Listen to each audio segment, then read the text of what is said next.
পর্যন্ত তিন দল মানুষ আল্লাহর কোরআনের বিরুদ্ধে চালন করে। ধরে কর কয় দল? তিন দল। একটা হলো আবু জেহেলের মতন রাষ্ট্রীয় শক্তি, যে শক্তি হাসিনা দিয়েছিল।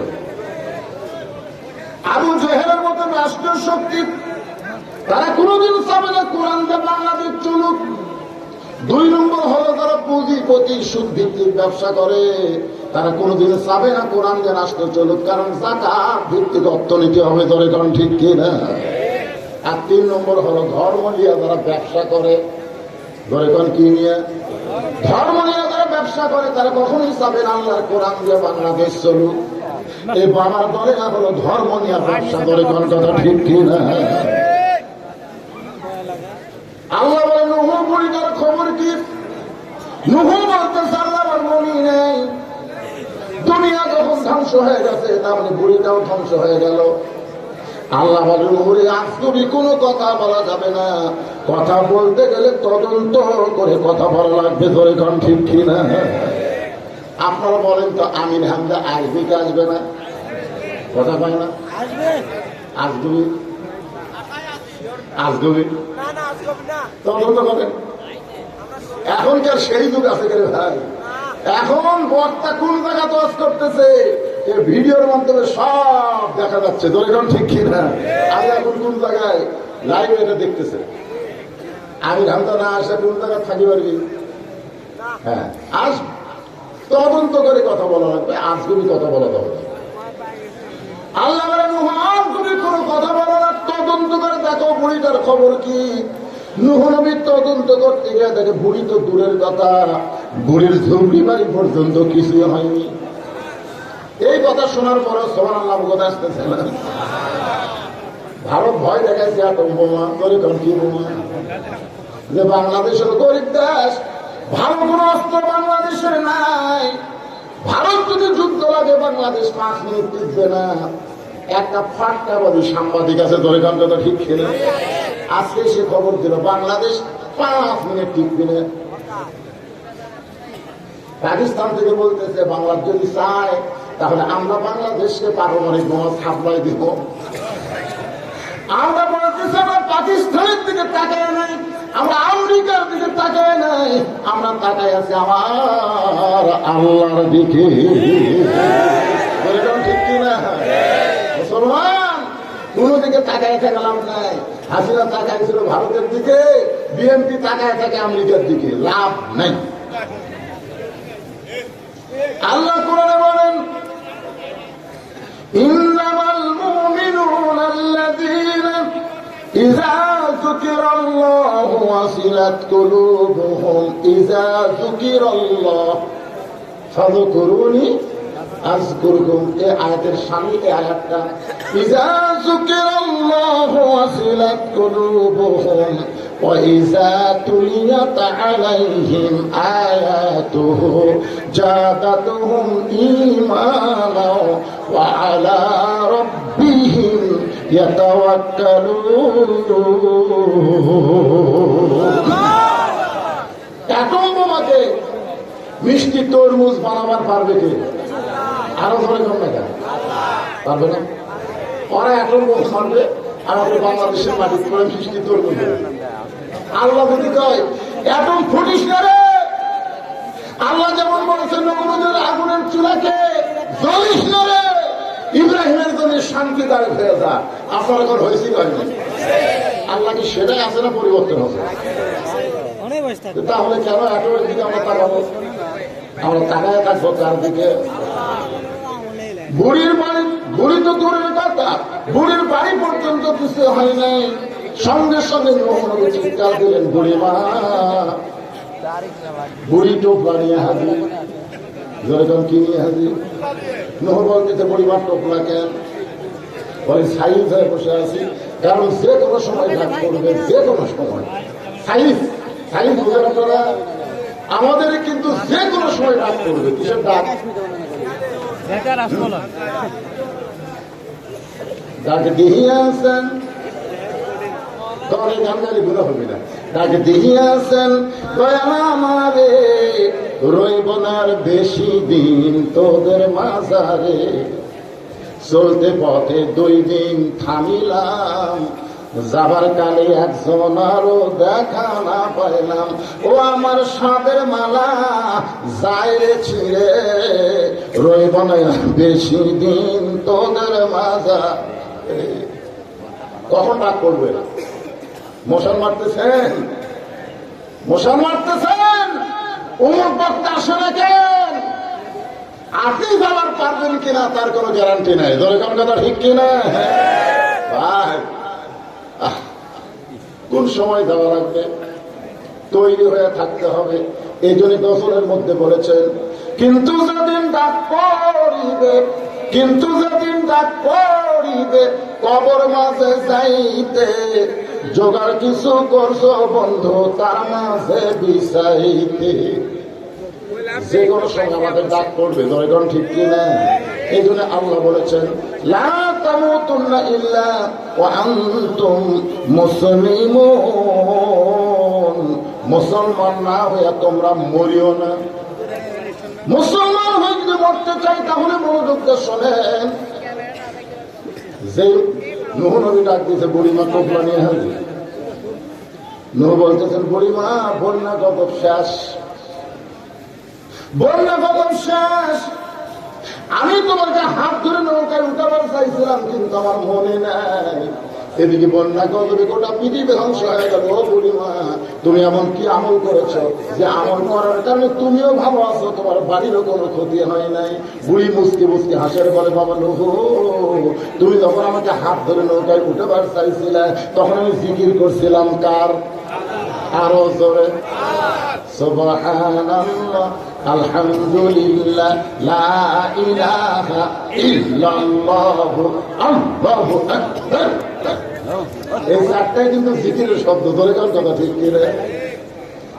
বুড়ি কি বলছিল মনে নাই? আলহামদুলিল্লাহ। বুড়ি বলতেছে, নূহরে ঈমান যখনই গ্রহণ করেছি তখনই আমার ঈমান বলতেছে সবাই সবাইকে ভুলতে পারে, কিন্তু আল্লাহ কোনদিন কাউকে ভুলবে না। এখন আপনারা বলেন জিকির করবো কার? সেই জিকিরটা কি?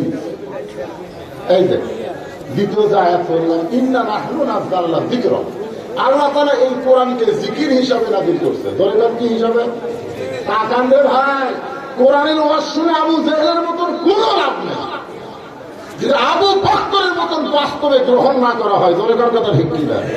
সারা জীবন যদি শোনেন 1 পয়সা লাভ হয় না। শুনে শোনার জন্য আল্লাহ কোরআন দিয়েছেন। এখানে বলা হয়েছে সামিনা কথা হয় না। আগামীতে আমরা আল্লাহর কোরআনের রাষ্ট্র দেখতে চাই। যদি দেখবার চাই একটু মনোযোগ দিয়ে শোনার দরকার আছে না নাই? দরকার আছে না নাই? যখন কোরআন নবীর কাছে নাযিল হলো, প্রথম শব্দ হচ্ছে যে আল্লাহ আপনাকে সৃষ্টি করেছেন সে আল্লাহর নামে পড়ে। 1005টা আয়াত নাযিল হয়েছে। নবী কিন্তু আর গাড়ি হীরার মধ্যে থাকবেন না, কারণ কোরআন হচ্ছে লাইট, কোরআন হচ্ছে আলো। আলো যখন পাইছে আর অন্ধকার গর্তের মধ্যে থাকার দরকার আছে? হ্যাঁ, খুব ঠিক করে শুনলেন। নবী চলে আসলেন নিচে, গোটা দেহ থারথর করে কাঁপতেছে। খাদিজাতুল কুবরা নবীকে কম্বল দিয়ে আবৃত করলেন। এরপরে আর কোরআনের আয়াত গাড়ি হীরার মধ্যে যাওয়া লাগে নাই। নবী যায় যেখানে, কোরআন যায় সেখানে। ধরে কাম সুবহানাল্লাহ। নবী যেখানে যায়, এমনকি নবী যদি আল্লাহ মানুষে যায়, আল্লাহর কোরআনও সেখানে যায়। ধরে কাম সুবহানাল্লাহ। আল্লাহ নবীর উপর কোরআন যখন নাযিল হওয়া শুরু হয় না একাধিক ভাবে, এই খবর যখন আবু জেহেলের কাছে গেছে, আবু জেহেল চিন্তায় পড়ে গেল কোরআনটা কেমন। এইটা শোনার জন্য সারা রাত নবী কোরআন পড়ে, আর আবু জেহেল চোরের মতন চুপি চুপি শোনে সারা রাত। আপনারা বসে আছেন, ও বসার টাইম পায়নি, আপনার বসে থেকে বিরক্ত হচ্ছে, আর আবু জেহেল খাড়া হয়ে দাঁড়ায় শুনছে। আবু জেহেল ইমান ভালো নাকি? আপনারা বসে শুনতেই বিরক্ত হচ্ছেন, আমি দাঁড়ায় শুনছি। সকালবেলা গিয়ে বলতেছে মিটিং এর মধ্যে যে এত সুন্দর কোরআনের বাণী রাতটা কোন দিক দিয়ে গেল আমি বুঝতেই পারি সুবহানাল্লাহ বলেন না? আপনারা বলেন তা বুঝে যে কোরআনের বিরুদ্ধে বসে কত সুন্দর, এত সুন্দর কোরআনের বাণী রাতটা কোন দিক দিয়ে গেল বুঝবারই পারিনি। আবু সুফিয়ান বলেন সেই কোরআন শুনতে এত ভালো লাগলো, সেই কোরআন গ্রহণ করলে অসুবিধা কি? আমাদের মুসকে মুসকে হাসের বলে আবু সুফিয়ান, এই কোরআনকে যদি গ্রহণ করি তাহলে তোর আমার নেতৃত্ব চলবে না, আসল নেতা হয়ে যাবে আব্দুল্লাহর এতিম পোলা, আমার নেতা তোমার নেতা। আবু জেহেল এটা পছন্দ করে না, টুপিওয়ালা দাড়িওয়ালা, মোল্লার দৌড় মসজিদ পর্যন্ত, মোল্লার দৌড় কি পর্যন্ত? জান্নাত। আমাদের বাংলাদেশের আবু জেহেল মার্কা লোকেরা বলে হুজুরের আবার সংসদের যাবার আর টুপি দাড়ি জুব্বা সামান করাই কঠিন, উনি আবার সংসদের যাবি। তার মধ্যে একটা নাস্তিক হলো নিঝুম মজুমদার, বলেন একটু আগে প্রাপসতে বলেছে হুজুরা তো টুপি জুব্বা দাড়ি সামান করে পারবে, এরা সংসদে কিভাবে যাওয়ার পায়? দেখছেন আমার মসজিদ পর্যন্ত ছোঁয়ার চাই, তার বাহিরে আমাকে যাওয়ার নাকি কোনো ক্ষমতাই নেই। আগামী ইলেকশনে হুজুর একটু যাওয়ার আশা করছে। আপনার তো গায়িকা নায়িকা সবগুলা পাঠালেন, এই মমতা একলাই গোটা সংসদ কাঁপাছে ধরে ঘর কথা। আমার মনে হয় শয়তান পৃথিবীর কোন জায়গাতে আসছিল না, বাংলাদেশের সংসদের মধ্যে ঢুকছিল ধরে ঘর কথা। এই রে মমতা রে, আগে করো রে মন আখেরের কাজ, ধ্যান যোগে হয় দিলের নামাজ, ও তোমার পাঞ্জে গানা নামাজ পড়া লাগবে না, ওরে শরীয়তের মৌলানা 14টা করলা কানা, কোরআন হলো 90 পারা তোমরা খুঁজে পাইলা না। 90% মুসলমানের দেশে এরকম বাজে গান মমতার সংসদে গাইছে, দলের কথা ঠিক কিনা? মমতাজ গেলে তোমাকে আপত্তি নেই, আর আমরা হুজুরা গেলে তোমাকে কোন জায়গা বাজার? কি নির্যাতিত অবহেলার পাত্র আলেম গুলা। কারণ মানুষ শুধু আবু জেহেলের মতন কোরআন শুনতেছে, বাস্তবে কোরআনকে গ্রহণ করলে কখনই বুঝবে হুজুররা শুধু হুজুর না, হুজুররা হল নায়েবে রাসূল। জোরে বলেন কথা ঠিক কিনা?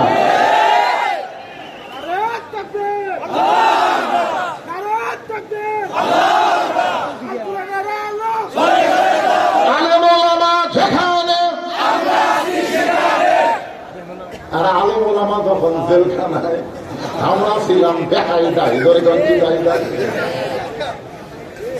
বিনা দোষে কোরআনের পাখিকে 13 বছর জেলখানা বন্দি রাখছে ধরে বিনা দোষে। 2 মন্ত্রী ভারত গেছিল, কি যে মন্ত্র দিল, আসে জেলখানা থেকে বাড়ি করে হাসপাতালে নিয়ে গেল। ভারত ওখান থেকে বলতেছে প্রত্যেকটা আলেমেরা যে হারে দোয়া করতেছে, জেলের মধ্যে তারা তাজা হচ্ছে। আমরা তো তাজা চাচ্ছি না, আমরা মনে করছিলাম মরে যাবে, মরে না তো। একেবারে জলজন্ত জেলখানায় নিয়ে গিয়ে তাকে হত্যা করা হলো। জোরে ঘন্টা ঠিক কিনা? হাসিনা কোরআনের পাখিকে হত্যার দায় তুমি এড়াতে পারবে না। জোরে ঘন্টা ঠিক কিনা? কত নিরীহ ভালো মানুষগুলোকে হত্যা করা হয়েছে। আল্লাহর বান্দার একটু মনোযোগ দিবেন। আবু জেহেল বুঝবার পারছে কোরআন আল্লাহর কিতাব, কিন্তু কোরআনকে গ্রহণ করে নাই। কারণ কোরআনকে গ্রহণ করলে আবু জেহেলের নেতৃত্ব চলবে না, আসল নেতা হয়ে যাবে আব্দুল্লাহর এতিম পোলা, আমাদের নবী। ধরে গান সুবহানাল্লাহ। এখন কি করা যায়? এই কোরআন বন্ধ করতে হবে। আল্লাহ কোরআনে বলেছেন ইউরিদুনা লিউতফিউ নূরাল্লাহি বিআফওয়াহিহিম ওয়াল্লাহু মুতিম্মু নূরিহি ওয়ালাউ কারিহাল কাফিরুন। পারবে? পারবে? 15.5 বছর অনুমতি ছাড়া মাহফিল করতে দেয়নি। 15.5 বছর সেই তুখা আন্দোলনের বক্তাকে পাবনার ভিতরে ঢুকতে দেয়নি। দরকার কথা পারছে? পারছে? আমি ভাবতে আবার চলাইছে, আবার চলাইছে। এবং শীতকে বহু লোক দাওয়াত দিচ্ছিল, ঢুকতে দেয়নি। ওরা মনে করছিল ফু দিয়ে আমার নিবার দেব, অতই সোজা করে পাঠিয়ে কারেন্টের বাতি ফু দিলে সুইচ কার হতো, যখন সুইস্কার হাতে তুই হাসিনা যতই ফু দে কাম হবি না তো। বড় বড় ফু দিয়ে আল্লাহ নবী বলেছিলেন 12 কোটি বাঙালি মুসলমান গাছের গোড়া ঝাঁকি মারবে, দিল্লির মামু বাড়ি গিয়ে পড়বা। তোর এখন কথা ঠিক কিনা? আজকে সেই দৃশ্য আমরা দেখতেছি, কিন্তু কোরআনের পাখি দেখতে পারলো না। এটাই বড় আফসোস। একটু মনোযোগ দেন। নবীকে হত্যা করার জন্য তারা চেষ্টা করলো। আল্লাহ বলেন, নবী তো আর আপনাকে মক্কায় থাকা লাগবে না, আপনি চলে যান হিজরত করে মদিনা। কারণ মক্কার ইসলাম পিটন খাওয়া, মক্কার ইসলাম হলো পিটন খাওয়া, নির্যাতন। মদিনায় চলে যান আল্লাহর হুকুমে নবী হিজরত করে মদিনায় আসলেন। খুব খেয়াল করবেন, 13 বছরে মক্কায় মাত্র 320 জন মুসলমান, আর মাত্র 8 বছর মদিনায় মুসলমানেরা মক্কা বিজয় ধরে যান। সুবহানাল্লাহ। 13 বছরের মুসলমানের সংখ্যা হলো 320, আর হিজরত করার পরে মদিনায় 8 বছরে 10,000 মুজাহিদ নিয়ে মক্কা বিজয়। এখন আপনারা বলেন তো, মক্কার ইসলাম মদিনার ইসলাম, বর্তমানে বাংলাদেশে আমরা মদিনার ইসলাম চাই। ধরে কারণ ঠিক কিনা ভাই? হ্যাঁ, মক্কার ইসলাম হাসিনার সময় ভালোই চলছে, কিন্তু ডক্টর ইউনূস আসার পরে আমরা আর মক্কার ইসলাম চাই না, আমরা মদিনার ইসলাম চাই। মক্কায় নেতা ছিল আবু জেহেল, নবী ছিল ইমাম, আর মদিনায় হিজরত করার পরে নবী রাষ্ট্রপতি, নবী ইমামতি। ধরে কারণ সুবহানাল্লাহ। 10ম হিজরিতে, 10ম নবুয়তের 10ম বৎসরে নবী নামাজ পাইছিলেন, নামাজ কিন্তু কায়েম করতে পারেননি। নামাজ পাওয়ানো 3 বছর নবী মক্কায় ছিলেন, কিন্তু নামাজ কায়েম হয়নি। নামাজের প্রথম কি, প্রথম শব্দটা কি পড়ার কথা না কায়েমের কথা? কোরআনের প্রথমে আপনারা পড়েন, আল্লাযীনা ইউমিনুনা বিল গায়বি ওয়া ইউকিমুনাস সালাত। অদৃশ্যের প্রতি বিশ্বাস স্থাপন করা লাগবে, মুমিনদের বৈশিষ্ট্য নামাজ কায়েম করা লাগবে। কিন্তু নবী নামাজ কায়েম করতে পারলেন না। আল্লাহ বলে, নবী গো, নামাজ কায়েম করতে গেলে আবু জেহেল নেতা হলে চলবে না, আপনাকে নেতা হওয়া লাগবে, আপনাকে রাষ্ট্রপতি হওয়া লাগবে। নবী হিজরত করার পরে মদিনা যখন রাষ্ট্র ঘোষণা করলেন, নবী রাষ্ট্রপতি ইমামতি, নামাজ কায়েমের বিধান আল্লাহ বললেন, আল্লাযীনা ইম্মাক্কানাহুম ফিল আরদ। মুসলমানের মধ্যে যখন ক্ষমতার শেয়ার কাউকে দেওয়া হবে, তখন তার 1 নম্বর দায়িত্ব হলো পদ্মা সেতু নির্মাণ করা। পদ্মা সেতু কি? ট্যানেল নির্মাণ করা, ট্যানেল, রাস্তার উপর দিয়ে রাস্তা নির্মাণ করা। এগুলো সবই কাজ হতে পারে, কিন্তু 1 নম্বর কাজ হলো আকামুস সালাত, নামাজ কায়েম করা। আজকে যদি বাংলাদেশে নামাজ কায়েমের বিল পাস হয়ে যায়, আমাদের যুবকদের কাছে এরকম মোবাইল থাকলে কোনো টেনশন নেই, বাপ মারে কোনো টেনশন করা লাগবে না যে দরজা জানলা বন্ধ করে ওই অশ্লীল ভিডিও দেখবে, এই টেনশন বাপ মায়ের করা লাগবে না। কারণ আপনার ছেলে 5 ওয়াক্ত নামাজ পড়ে, আর যে নামাজ ধরেছে, ইন্নাস সালাতা তানহা আনিল ফাহশাই ওয়াল মুনকার, একমাত্র নামাজই পারে মানুষকে যাবতীয় খারাপি থেকে বাঁচাই দিতে। ধরে কেন সুবহানাল্লাহ। আপনার বলেন যে সবচাইতে বড় জিকির কি? কোথায় বলেন? জুমার দিন আল্লাহ বলতেছেন, ইযা নুদিয়া লিস-সালাতি মিন ইয়াউমিল জুমআ ফাসআউ ইলা যিকরিল্লাহ। সবচাইতে দামি জিকির হলো নামাজ। ধরেন নাম কি? কথা বলেন না কেন? নামাজ বাদে জিকির করতেছেন? একটু মনোযোগ দেবেন। নবী মক্কায় নামাজ কায়েম করলেন। নামাজ যখন কায়েম করবেন তখন আযান দেওয়া লাগবে। এই আযানটা দিবে কে? আল্লাহ রাসূল বললেন, যিনি মুয়াজ্জিন হবেন, হাসরের ময়দানে তার মাথা সত্তর উপরে থাকবে। শুধু মাথা উপরে থাকবে না, আল্লাহ কুদরতে হাত দিয়ে তার মাথায় এমন একটা টুপি পরায় দেবে, যে টুপি পরিমাণ চাঁদের মতন আলো দেবে। খালি সুবহানাল্লাহ খান মুয়াজ্জিন হওয়ার জন্য চায়। বাংলাদেশের সবচাইতে দুর্বল অসহায়ের চাকরি হলো আযান দেওয়া। কথা কয় না? আর যখন কোরআন দিয়ে বাংলাদেশ চলবে, তখন মুয়াজ্জিনকে সবচাইতে সম্মান দেওয়া হবে। সুবহানাল্লাহ খান। কারণ আল্লাহ কোরআনে বললেন, ওয়ামান আহসানু কাওলাম মিম্মান দাআ ইলা وعمل صالحا وقال إنني من المسلمين الله أكبر আপনার মনে তো এই আয়াতের সাথে মুয়াজ্জিনের মিল আছে না নাই আপনারা আয়াতটার শাব্দিক অর্থ জানেন ওই ব্যক্তির চাইতে উত্তম কোনো ব্যক্তি নাই যে ব্যক্তি মানুষকে আল্লাহ রাস্তায় আযান দেয় আল্লাহ রাস্তায় দাওয়াত দেয় আপনারা বলেন সবচাইতে দামি দাওয়াতের নাম কি কেবল আযান দেওয়া করবেন না সবচাইতে দামি দাওয়াতের নাম কি আযান দেওয়া আমিরা সালিহান এরপরে বলতে দেখেন আযান দেয় না দাওয়াত দেয় না নিজে নেক আমল করে আপনারা বলেন তো মুয়াজ্জিন সাহেব আযান দিয়ে নামাজ পড়ে না এরকম মুয়াজ্জিন আছে আছে আযান দিয়ে নামাজ পড়ে না এরকম মুয়াজ্জিন আছে আমার এলাকার এক মুয়াজ্জিন ধরা পড়ছে কিভাবে ধরা পড়লো ও ফজরের আযান দিয়ে তারপরে গোসল করে এরা কত করে হলো টাটকা একটা মুসলিম টাটকা বোঝেন না আগে তো সারা সুদের ব্যবসা করতো এখন হজ করে তোমরা ঠিক করে সব ভালো হয়ে বাড়িতে এসে নামাজের সময় না হতেই মসজিদে পারে যদি 1 মিনিট পাই যাচ্ছে মাস গেলে 5,000 টাকা বেতন লাগে আনন্দ না এখন ওই আনন্দ ভয় বাদ দেয় ওই ভয়ে টাইম দেওয়া ওই ফজর নামাজ পড়বো আদান আগেই যাই যাই দেখেন মুয়াজ্জিন সাহেব আদান দিয়েছে আদান দিয়ে গোসল করতেছে পরের দিন আবার দেখছে আযান দিয়ে গোসল করে তৃতীয় দিন দেখছে আযান দিয়ে গোসল করে ওই তো খেপে গেছে কে আযান দিয়ে গোসল করে তার মানে কি মজ্জা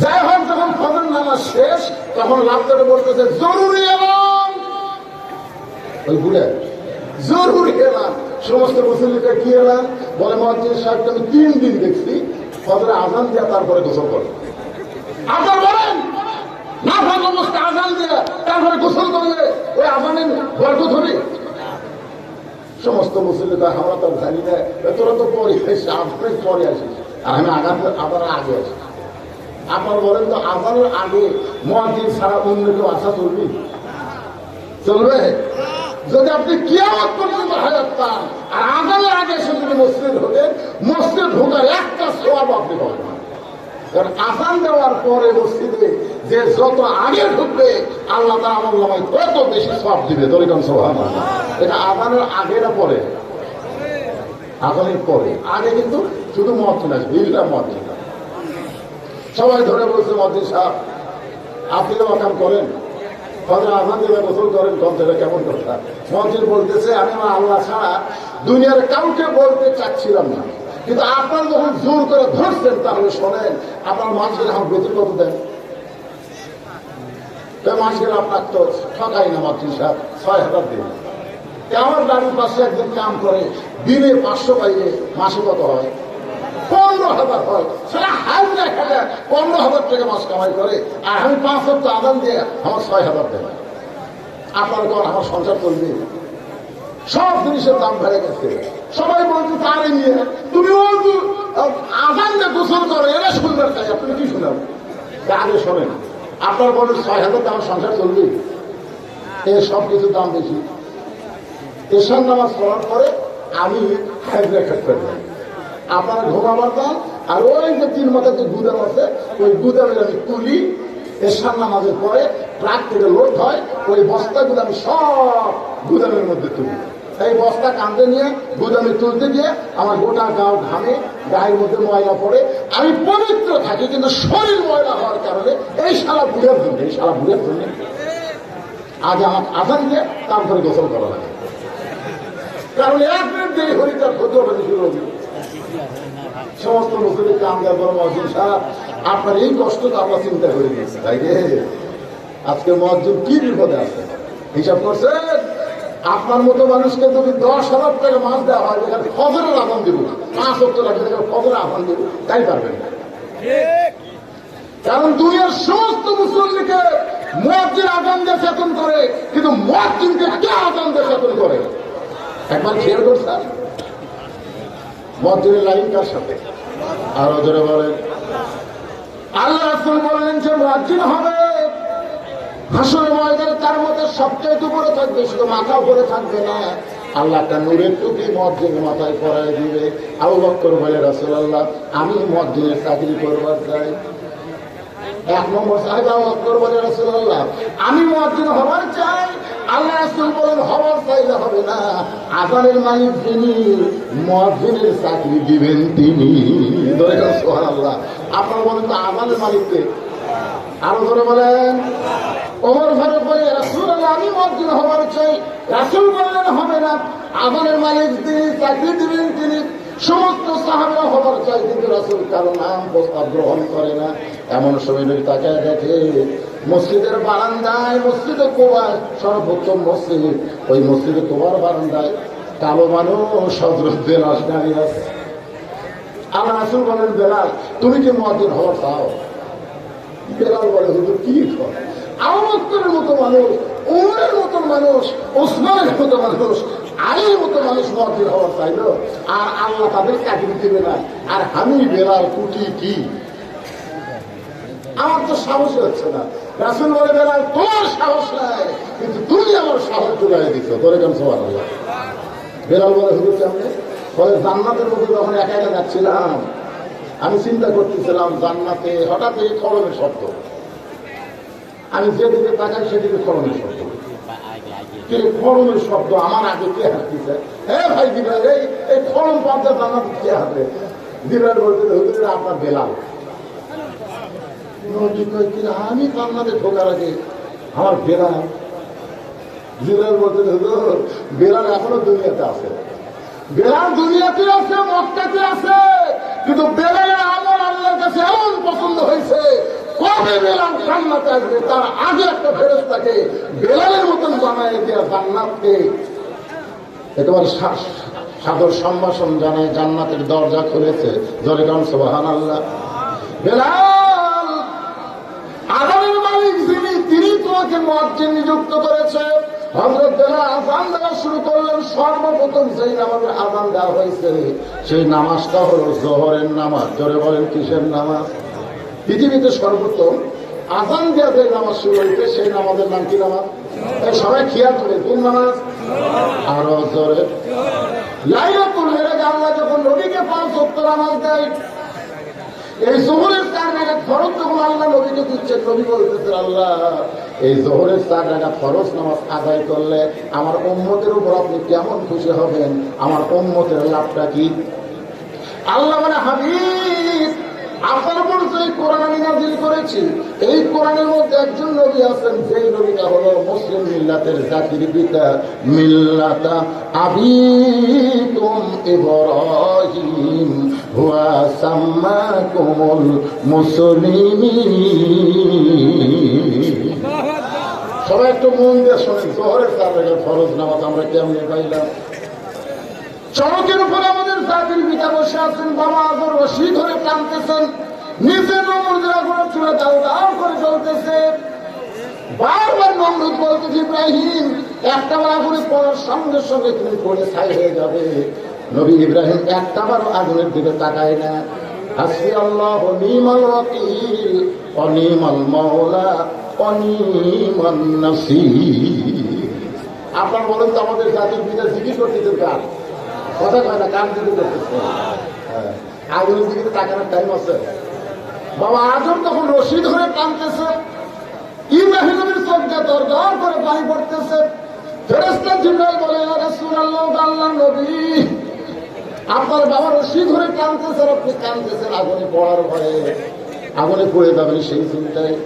ইব্রাহিম বলতেছে, ইব্রাহিম ওই আগুনের দিকে আমি একবারও তাকাই না। আমার ইমান বলতেছে, নমরুদ আগুনের চুলা জ্বলাবার পরে কিন্তু আগুনের ভিতরে পোড়ানোর ক্ষমতা কার হাতে? জনগণের সমস্ত ক্ষমতা কার হাতে? সূরা মুলকের প্রথমেই যদি পড়েন তাহলে পাবেন, তাবারাকাল্লাযী বিয়াদিহিল মুলকু ওয়া হুয়া আলা কুল্লি শাইইন কাদির। সমস্ত ক্ষমতার মালিক কে? তো জিবরাইল বলে, তাহলে কাঁদতেছেন কেন? জিবরাইল বলে, কান্দার কারণ হলো পৃথিবীতে সন্তান যখন বিপদে পড়ে, সেই সন্তানকে বিপদ থেকে বাঁচাবার আসে কে? কথা পায় না। বাবা বাঁচাবার আসে না? বাবা মা বাঁচাবার আসে কিনা? কিন্তু ভাগ্য করে আমরা একটা বাবা পাইলাম, যেই বাবা আগুনে ফেলে দেওয়ার জন্য রসিদার দিবে। আমার মতন দুর্ভাগ্য সন্তান কেউ দেয়। আমি বাবার কাছে বাঁচার আশা করাতে দূরের কথা, বাবাই আমার ফেলে দেওয়ার জন্য কাঁদতেছে। বাবা আমাকে ফেলে দেওয়ার জন্য রশি টানতেছে। জিবরাইল বলতেছে, ওগো আল্লাহর নবী, তাহলে আপনার মন কি খুবই খারাপ? ইব্রাহিম বলতেছে, আমার জন্য আমার মন খারাপ না। পৃথিবীর এমন অনেক বাবা হবে যারা সন্তানের দুনিয়া ভালো চাবে কিন্তু আখিরাত ভালো চাবে না। এরকম খারাপ বাবা দুনিয়াতে আছে না? দুনিয়া ভালো চায়, দুনিয়াতে আমার ছেলের বাড়ি হোক, গাড়ি হোক, সহায় সম্পত্তি হোক। অনেক বাবা আছে সন্তান দুনিয়াতে সুখে থাক কিন্তু মরে দিলে জাহান্নামে যায়, এইটা কোনো বাবা চিন্তা করে না। আপনারা বলেন তো, আপনার সন্তান মরে গেলে জান্নাতে যাবে না জাহান্নামে যাবে? বাবা হিসাবে আপনার চিন্তা করার দরকার আছে না? নাই আছে? কি চিন্তা করছেন? আল্লাহ রাসূল বলেছেন, 7 বছর বয়স থেকে তোমার সন্তানকে নামাজের তালিম দাও, 10 বছর থেকে উত্তম দিকের নামাজ জোর করে পড়াও। একটু মনোযোগ দেবেন।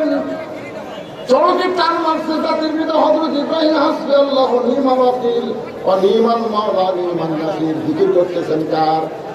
ফাযকুরুনি আযকুরুকুম। আল্লাহ ওয়া ইব্রাহিম আগুনের চূড়ার আগে পড়ার আগে তুমি আমার জিকির করতেছো। তুমি মনে করো আমি আল্লাহ ভুলে গেলাম, বরং তোমার জন্য ঘোষণা করা হলো, কুল্লা ইয়া নারু কুনি বারদান ওয়া সালামান আলা ইব্রাহিম। ওই আগুনকে শান্তির বাগান পাইয়া ইব্রাহিম নবী শুকরিয়া আদান 1 মিনিটে 4 রাকাত নামাজ পড়ে। ওই 4 রাকাত নামাজ আল্লাহর এতই ভালো লাগছে, উম্মতে মুহাম্মাদের জন্য যোহরের 4 রাকাত ফরজ হিসাবে দেয়া হয়েছে। আমরা যখন যোহরের 4 রাকাত ফরজ নামাজ জামাতের সাথে আদায় করব, ইব্রাহিম নবীর সমপরিমাণ সওয়াব আল্লাহ আমাদেরকে দান করে দিলে। সবাই সুবহানাল্লাহ বলেন না? আপনারা কি নামাজের পক্ষে না বিপক্ষে? আরে জোহর নামাজ জামাতে আদায় করলে ইব্রাহিম নবীর সমপরিমাণ সওয়াব পাওয়া যাবে। সর্বোত্তম সেই নামাজ আযান, সেই নামাজ হলো জোহরের নামাজ। আযান দিচ্ছেন হযরত বেলাল। ধরে বলেন কে? আযান দেওয়ার পরে যারা আওয়ামী লীগ করে, বিএনপি করে, জাতীয় পার্টি করে, জামাত করে, এই সব দলের মধ্যে যারা নামাজ পড়ে, সব দলের লোকেরা নামাজ পড়ে কি পড়ে না? কম পড়ুক আর বেশি পড়ুক, পড়ে কি পড়ে? আওয়ামী লীগ মানে সবাই খারাপ তা কিন্তু না। সবাই খারাপ? সবাই তো খারাপ। আওয়ামী লীগের মধ্যে অনেক হাজি আছে, নামাজি আছে। তো এখন আওয়ামী লীগ যদি কোনোদিন বলে যে আমার সরকারি দল, আমাদের দল ক্ষমতা আছে, আমাদের মসজিদ আলাদা হওয়া দরকার। আপনাদের এই বাইকোলা এলাকায় আশেপাশে আওয়ামী লীগের কোন মসজিদ আছে? বিএনপি আছে? এবারে কথা কন না। জামাত ইসলামের কোন আলাদা মসজিদ আছে? পীর মুরিদের কোন আলাদা মসজিদ